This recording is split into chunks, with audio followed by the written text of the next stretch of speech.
ilazana ianareo rehetra tompona andraikitra manaraka ireto mba ho tonga hitsena eny amin'ny serana mpiaramanidina aéroport ny lehiben'ny faritra vaovao dia ny médecin lieutenant colonel Zaftasondry Ranolson Marcelin amin'ny sabosy faraka roapolo marsa 2024 amin'ny roa tolakandro ny lehiben'ny mpitandro filaminana rehetra sy ny lefiny ary ny mpiara-miasa ao aminy akaiky ny lehiben'ny distrika rehetra ato amin'ny faritra Tsimandrefana ny tale iraisam-paritra rehetra sy ny lefiny miankina na tsy miankina amin'ny fanjakana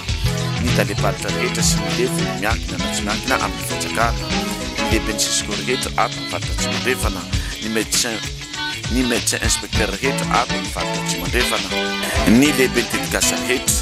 ny notable rehetra ny lehiben'ny folo amin'ny folo ny lehiben'ny ampoko politika rehetra